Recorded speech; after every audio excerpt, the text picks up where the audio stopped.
You are listening to Middle East Monitor Conversations, bringing you lively discussions with prominent voices from the region and beyond, as we delve deeper into issues shaping the Middle East and North Africa, from politics, the culture, and the arts. Hello, welcome to MEMO Conversations. I'm a video producer, Osman Butt. Sudan is currently undergoing a serious crisis. Since the 15th of April, there have been major clashes between across different Sudanese states between the army and the so-called rapid support forces. The situation is quite dire in Sudan right now, where hundreds have been killed, many have been displaced, and a lot of people have fled to the country. Helping us today to make sense of what is happening in Sudan, I'm joined by Ola Ibrahim. She is a member of the press office for the Khartoum Resistance Committee. She is also a visual arts teacher, architect, and urban designer. Ola, welcome to MEMO Conversations. Hello. I think I want to start by saying, and I know I speak for everyone at Middle East Monitor, our thoughts and prayers are with the people of Sudan at this very, very difficult time. It's been truly harrowing to see the pictures coming out of Sudan. It's really beyond words to sort of describe what we're seeing. All we can say is that there's a lot of horror happening right now, and a lot of uncertainty. With that in mind, though, could you please perhaps tell us, what has been happening in Sudan in recent weeks, and what is happening now? Okay. Well, we woke up on the morning of 15 April at 7 a.m. To the sound of heavy weapon explosion in the south of Khartoum. I work at a university near to campground of Rapid Support Force, and my students sent me in the morning warning me not to come to the university because they see the heavy deployment of force in civilian area. After that, a series of sudden military movement began for the Rapid Support Force in civilian area in the city of Khartoum, include the Khartoum International Airport, the General Command of the Sudanese Army, which, by the way, it's in the heart of the city of Khartoum, and also the Presidential Palace. Hours later, it's turned into armed confrontations between the army force and the rapid support force, which have continued so far. Today is the 13th day of armed confrontations between the two sides of conflict, which left 500 dead and 4,000 injured. According to the statistic of the Ministry of Health, but slightly the number of people is much higher than that.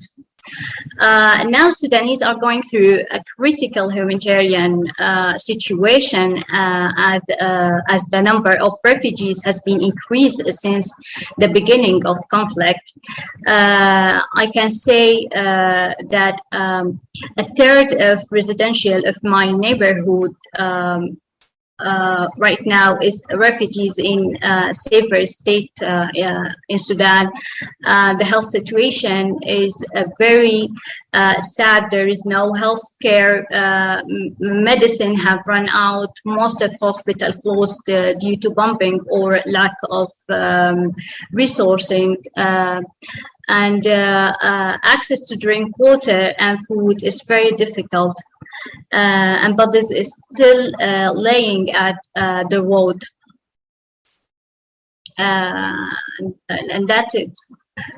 You were also mentioning to me before we started that there were food shortages and, other issues with access to electricity. Could you perhaps tell us a little bit more about what has been the daily impact of this fighting for everyday people in Khartoum? Actually, the lack of access to electricity doesn't help people to live, to access to their food to a drink water, and that's it. I'm wondering what the situation of the people who are fleeing the country is. What's happening there? Who's leaving and why? They leave because the situation in Khartoum is totally unsafe. I told you before, there is no any type of civilian life in Khartoum right now. You can bombing by the ministry, by the army force, or by the other force in your house, and there is no any type of life here in Khartoum. And how did we get to this point? So the fighting broke out in middle of April. What was happening? What is causing all this, fighting between the RSF and the army? Okay, we got here through the military council, COP, on the 2015th of October. Actually, the council consists of leaders in the army headed by Al-Burhan, with Hemedti, commander of the Rapid Support Force, with the help of elements from the Al-Bashir regime. This coup blocked the way for the civil democratic transformation that the Sudanese sought after the revolution. After a year and a half of coup, General Al-Burhan was not even able to form a caretaker government because of the popular rejection and resistance of civil force and the resistance committee movement. Now it appears that the two generals are engaged in a power struggle. Also, I think the conflict between the two generals become public when the agenda of framework agreement, which is a civilian agreement, which is a civilian agreement, which refers to the integration of armed movement and rapid support into a unified national army. Sudanese see the conflict as a just power struggle between the two generals, and of course, everyone in the street reject the war, which is likely to turn into a civil war between ethnic or racial components. There are fears actually among the people here about the struggle of regional or international power inside the Sudan. Yes, you've mentioned obviously the fact that there's a clash between two generals. Yes. And, the Rapid Support Force, this is technically outside of the structure of the army, and they were to be integrated into the army, but there's resistance. So could you tell our audience, who are the Rapid Support Force? Who makes them up? Who controls them? What are they? Who make the pumps? Yeah, who is the Rapid Support Force? Who are they? Because they're not part of the army, they're a militia group. Yeah, there is Rapid Support Force is a militia, was issued by General Al-Bashir, the last president, and also army leaders. Al-Burhan is for us is a dictatorship who make the military council cope in last year. Yes, it's so you are So my next question relates to how revolutionary committees are responding and reacting to these events, because as I mentioned, you are a member of the Resistance Committee in Khartoum. What's the reaction to these events from this committee? Okay, I said that the Resistance Committee see the clash between the military components as a struggle for control and power and wealth. For us, the army leadership represent a cartel, as the army control 18% of the Sudanese resources. Also the rapid support forces are a militia of control in some resources of Sudan, like gold. They also control control the local resources. Therefore, the Resistance Committee view the conflict as a struggle within the military that will not achieve any gain for the revolution. This struggle also seeks to bring us back to the era of dictatorship. Therefore, we cannot support any side. Now, in light of the complete absence of any form of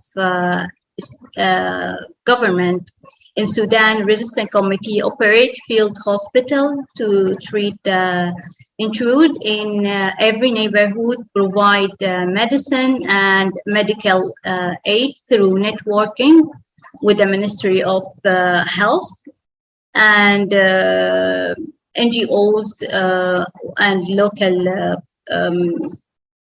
organization, and it also coordinating the logistic and link to the supply chain of drinking water and food with the residents of the neighborhood. Also, neighborhood committee or resistance committee working in high coordination with the neighborhood members, and almost that happened in every neighborhood in this country. So these are the Khartoum Resistance Committee. How long have you guys been active? When does it go back to? Okay, Resistance Committee is our grassroots organization organized within residential neighborhood in Sudan. It's began to form in urban neighborhood and in a village since 2013. Actually, in the 2018, with the outbreak of the Sudanese revolution against the Al-Bashir regime, it's come back to coordinate the, and directing the demonstration, as well as in coordination with other civil force, such as trade union and political force. So we're receiving like reports that many of Omar al-Bashir's members of his former regime who were in, custody or in prison have disappeared. And Omar Bashir, I think, has been transferred to hospital, according to official reports. What role is he playing in all of this? Obviously, he's not directly in charge anymore, but these are some of the people he, were part of his forces, the Rapid Support Force. So, what role does he play? Well, I think it's this is the circumstances of the COPE, the Military Council COPE, and I think this COPE, this is just how I can say that it's just an self-opinion that this COPE is supported by the last regime of al-Bashir. So this is one of circumstances of this COPE. And when we talk about Al-Burhan, who's obviously the head of the army, what was his relationship like to Omar Bashir before the 2019 revolution? Al-Bashir is one of the leaders. It was one of the leaders of the army, and Burhan is also right now is one of the leaders of the army. And what do you make of the international response to the Sudan? What's happening in Sudan so far? What do you think of the international response coming from the United States, the European Union, and others towards what's happening in Sudan? Okay, I think the world must understand that we in the Resistance Committee,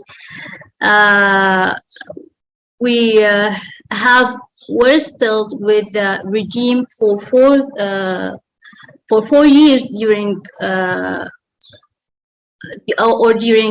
years, which is revolution never stopped. We will continue to resist until the establishment of civilian government, in which there is no way to impose the political agenda by force of armies again. And do you feel the United States, the European Union understand that, or are they, in your opinion, taking the side of, say, the military? To some extent, yes, I think that. Okay, and you've mentioned all of the activities the Khartoum Resistance Committee is involved with regards to hospitals, helping run services. But how is there any sense that you're going to obviously oppose the new regime that's coming in? What activities do you think you'll do in the future? What? I'm asking about as this event unfolds, as the fighting unfolds, in addition to all the services the Khartoum Resistance Committee is performing, what else will it be doing to oppose the fighting? Okay, after the COP of 25th of October, the Resistance Committee returned to resist the COP by mobilizing daily demonstration inside the neighborhood and in front of the Republican palace to overthrow the COP. During that years, it's also issued a political charter that represent its political vision for the governance of Sudan. And could you tell us about that governance, the charter, as best as you can? It's very hard. I can send to you the chart. It's okay. It's all right. But you, just broadly speaking, you want what? More democratic governance, and you want, I imagine, parliamentary elections. How does it? What is the solution to this current crisis for Sudan? I think the solution is make the army away from the political issue and make a unified army. And where do you see the current fighting? Where do you see all of this going? What is the future of it? I mean, is this going to end in a few days, a few weeks, or what's going to happen, in your opinion? Actually, no one can answer this question. Just Al-Burhan and Hemedti who can answer this question. We have a lot of people in our audience who are very concerned by events in Sudan. What would you recommend they should be looking out for in terms of developments in Sudan? What should they be watching out for?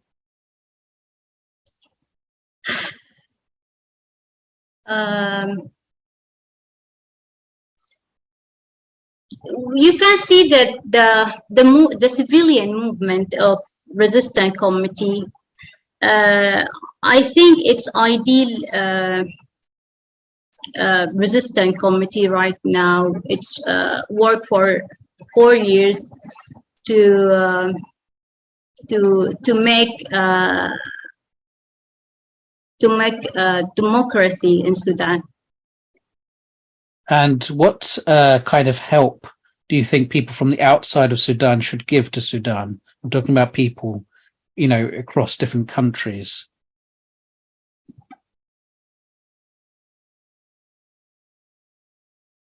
Oh. You appear to have lost Ola Ibrahim there. Hello to our audience. Sorry about that. We had some technical difficulties, but we are now up again and running, and I'm still with Ola. Ola, please tell us a little bit more about the relationship between Al-Burhan and Omar Bashir. Well, Al-Burhan was a member of a kind of committee called the Sudanese Supreme Security Committee. It's committee whose members were chosen by the Al-Bashir regime to protect him.